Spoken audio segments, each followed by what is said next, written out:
confundir então, do verde. É, você confundiu então. Cadê? Vamos ver.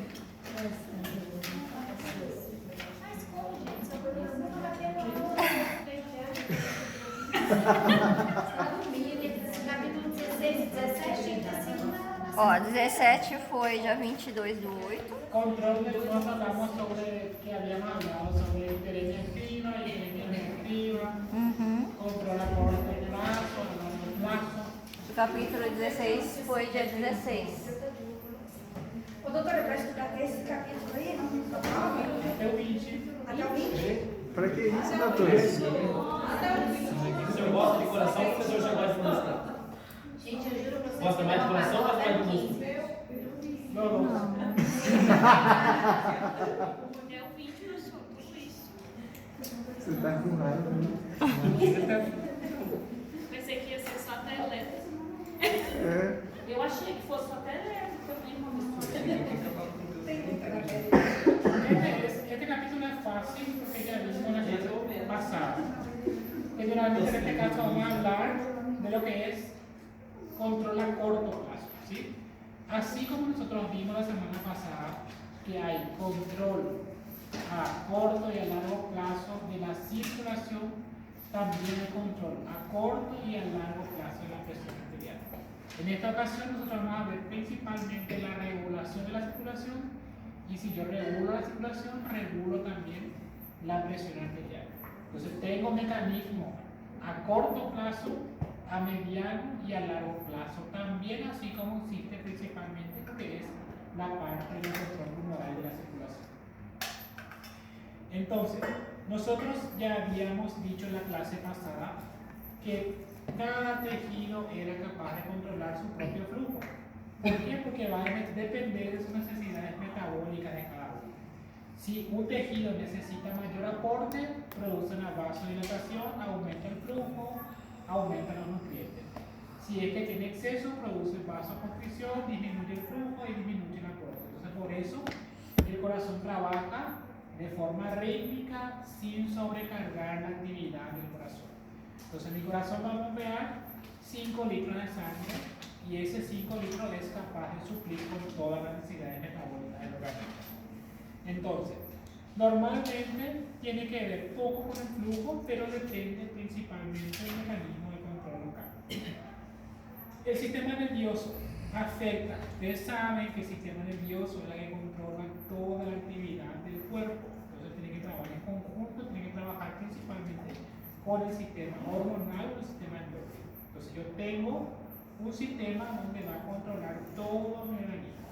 Y tenemos principalmente lo que es el sistema nervioso central y el sistema nervioso autónomo, que nuevamente se va a dividir en simpático y parasimpático. Entonces, central está principalmente por el cerebro y la médula espinal. Y después tenemos el sistema nervioso autónomo. Trabajan en conjunto. Entonces, generalmente el sistema nervioso es la que va a controlar la redistribución del flujo sanguíneo, el aumento del bombeo del corazón. El corazón, ustedes saben que es un órgano autónomo, trabaja de forma independiente y generalmente ellos reciben tanto inervaciones simpáticas como parasimpáticas. ¿Quién controla principalmente la presión arterial? ¿Cuál va a controlar? ¿Cuál va a controlar la presión arterial? ¿Cuál le parece a usted que controla la presión arterial? El sistema nervioso central, ¿verdad? Porque es la que va a regular toda la actividad. Entonces, ¿dónde tenemos principalmente el centro vasomotor? Es a nivel del sistema nervioso central. Por la parte periférica, ellos distribuyen si es vasoconstricción o vasodilatación. Entonces, el sistema nervioso controla la circulación casi exclusivamente a través del sistema nervioso autónomo. Entonces, tiene unas prolongaciones que va a controlar tanto el flujo y la presión arterial. ¿Cómo definíamos la presión arterial? ¿Qué es la presión arterial? Gasto cardíaco por resistencia vascular periférica. Depende de mi gasto cardíaco y mi resistencia vascular periférica. Si aumenta el gasto cardíaco, aumenta la presión arterial. Si aumenta la resistencia vascular, aumenta la presión arterial. Entonces, el sistema nervioso autónomo viene a ser la parte más importante para el control de la circulación también dividimos en dos, tanto simpático como parasimpático. Simpático, que hacía, aumenta la fuerza de contracción, aumenta la frecuencia cardíaca. Y el parasimpático hace lo contrario, disminuye la frecuencia cardíaca y disminuye principalmente la excitabilidad del miocardio. Entonces, ambos tienen que actuar en conjunto. ¿Para qué actuar en conjunto? Para poder regular la función cardíaca. Por eso no hay excesa producción o excesa contracción y tampoco hay disminución, porque ellos trabajan de forma coordinada para que pueda regular principalmente. Simpático, las fibras nerviosas vasomotoras abandonan la médula espinal a través de todos los nervios espinales. Luego pasan la cadena simpática y a través generalmente de los nervios específicos van a inervar a cada órgano, a cada víscera. ¿Por qué? Porque cada órgano, a cada víscera normalmente va a recibir tanto fibra simpática como parasimpática, porque ellos tienen que trabajar en conjunto. Por eso, por ejemplo, si yo produzco vasoconstricción, tiene que actuar el parasimpático para que pueda relajar.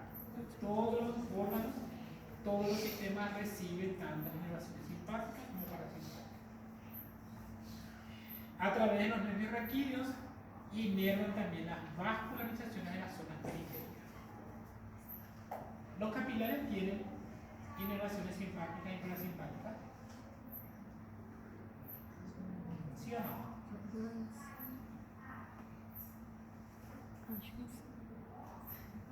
¿Sí o no?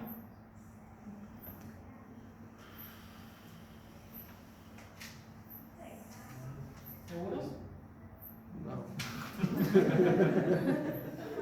Recuerden la estructura de los capilares era solamente endotelio y la membrana basal. Ellos no tienen músculo. Si no tengo músculo no voy a tener inervación. Entonces, generalmente por eso la circulación a nivel de los capilares era continua, discontinua, intermitente. Intermitente porque depende principalmente de esfínteres precapilares. Los esfínteres precapilares eran que reciben inervaciones para producir vasoconstricción o vasodilatación. Recuerdan que el organismo, en caso de que le falte oxígeno, liberará sustancias vasodilatadoras, en este caso la adenosina. Van hasta los esfínteres precapilares y ahí relajan para que pueda aumentar el flujo, para que pueda disminuir. Los capilares en sí no tienen inervaciones simpáticas, ¿sí? Solamente los esfínteres precapilares que controlan el flujo a nivel. Entonces, nosotros tenemos a nivel del bulbo raquídeo nuestro centro vasomotor. Entonces, yo tengo un centro vasomotor que está en la protuberancia a nivel del bulbo raquídeo. Y de ahí, generalmente, ellos reciben o van a controlar la funcionalidad, ya sea la vasodilatación o la vasoconstricción. Entonces, mi centro vasomotor tengo principalmente a nivel del bulbo raquídeo que está localizado a nivel de la protuberancia. Y de ahí envían señales vasoconstrictoras o vasodilatadoras. Va a depender del tipo de acción para que sea liberada, vasodilatación o vasoconstricción. Y así como dijimos que la médula espinal libera los nervios raquídeos y los nervios raquídeos van a estimular principalmente, van a una fibra simpática y otra fibra parasimpática. Todos los tejidos van a recibir, a excepción de los capilares. Entonces, todos reciben principalmente tanto simpático como parasimpático.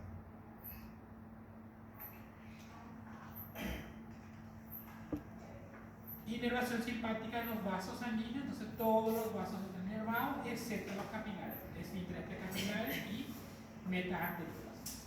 La inervación de las arterias pequeñas y de las arteriolas permiten que la estimulación simpática aumente la resistencia al flujo y aumento la resistencia al flujo. ¿Qué estoy haciendo? Aumento la presión arterial, ¿sí? La inervación de los grandes vasos, especialmente venas, hace posible que el simpático disminuya el volumen de estos vasos, modificando el volumen del sistema circulatorio, y esto desplaza más la sangre hacia el corazón, regulando el bombeo cardíaco. ¿Recuerdan ustedes cómo se transmitía la sangre hacia la parte del corazón? ¿A través de qué? Principalmente, ¿Quién es nuestro segundo corazón? Los músculos de la pantorrilla, ¿verdad? Pues cuando nosotros caminamos, ellos prácticamente se contraen y la vena pasa bien al centro. Entonces se contraen, hace que llegue la sangre hacia el corazón. Y dijimos que las venas tienen válvulas unidireccionales y que esa es la fuerza abre que automáticamente ellos se cierran y impide que haya retorno. Fibra simpática. Oye, Uma pessoa que necessita fazer a amputação dos membros inferiores, como é que Aí, funciona? vamos a suponer, otros músculos van a suplir esa necesidad. Por eso generalmente el paciente que es encamado, que tiene, por ejemplo, amputado, tiene mayor probabilidad de formar trombo porque no se contrae correctamente y no bombea la sangre. O sea, que hay una éxtasis de la sangre venosa y eso puede imponer la aparición de émbolos. Fibra simpática hacia el corazón, además de la fibra que inerva los vasos sanguíneos, el simpático también, mismo que se dirige hacia el corazón, aumentando la fuerza de contracción y facilitando el movimiento del corazón. Entonces aumenta la frecuencia cardíaca y aumenta la contractividad del miocardio. El control parasimpático, su único efecto circulatorio realmente es el control de la frecuencia cardíaca a través del nervio vago, desde el bulbo raquídeo hasta el corazón, causando un notable descenso de la frecuencia y una ligera disminución de la contractividad. ¿Sí? Entonces, si el simpático aumenta, automáticamente actúa mi parasimpático. ¿Qué hace? Disminuye la frecuencia cardíaca y disminuye la contractividad del miocardio. El sistema vasoconstrictor simpático y el control del sistema nervioso central. Entonces el simpático lleva gran cantidad de fibras vasoconstrictoras, solamente algunas tienen vasodilatadores. Entonces en algunos órganos ellos van a actuar como vasodilatación, pero la mayoría ellos producen vasoconstricción. Las fibras vasoconstrictoras se distribuyen por la práctica totalidad de la circulación, estando más presentes los riñones, intestino, vaso, la piel, siendo menos en el músculo esquelético y a nivel del encéfalo.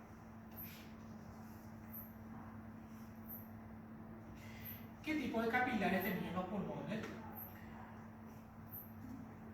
Pulmón, corazón y sistema nervioso central, ¿qué tipo de capilares tenían? Capilares discontinuos,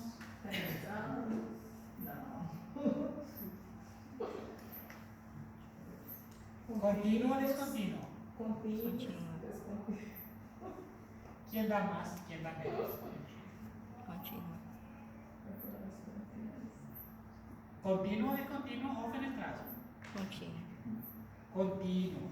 ¿Por qué? Porque yo no puedo tener líquido en el espacio, ¿sí? Entonces yo no puedo, por ejemplo, si yo tuviera discontinuo, iba a haber fuga de líquido hacia el tercer espacio. Iba a estar con edema cerebral, edema en el pericardio, entonces por eso tiene continuo, no permite el paso del líquido al tercer espacio, ¿sí? ¿Y dónde encontramos principalmente los discontinuos?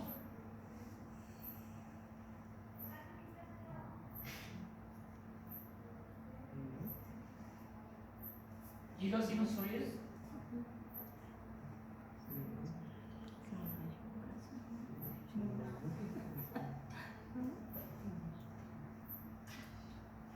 ¿Dónde encontramos capilares sinusoides? Sinusoides.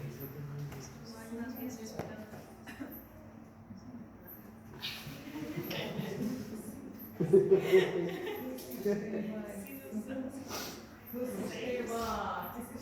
Vaso, hígado. ¿Por qué? Porque ellos. Sí.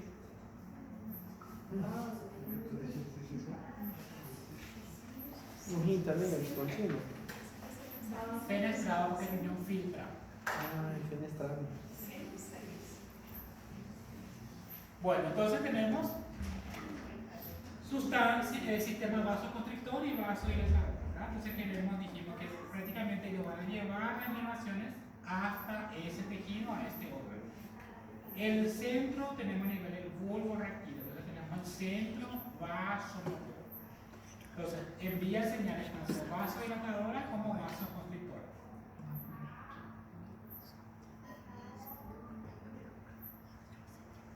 Área del centro vasomotor, aunque no se conoce totalmente la organización del centro vasomotor, vasoconstrictora, vasodilatadora y sensoriales. ¿Por qué sensoriales? Porque recibe una inhibición del estímulo.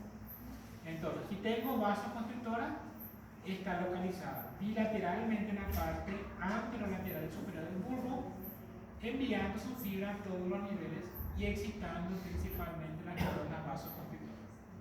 Vasodilatadora, bilateralmente en la parte anterolateral, en la mitad inferior del bulbo, asciende hasta el área vasoconstrictora, inhibe la vasoconstricción y causando vasodilatación. Y la sensorial prácticamente está localizada en el fascículo solitario y generalmente es la que recibe informaciones sensitivas y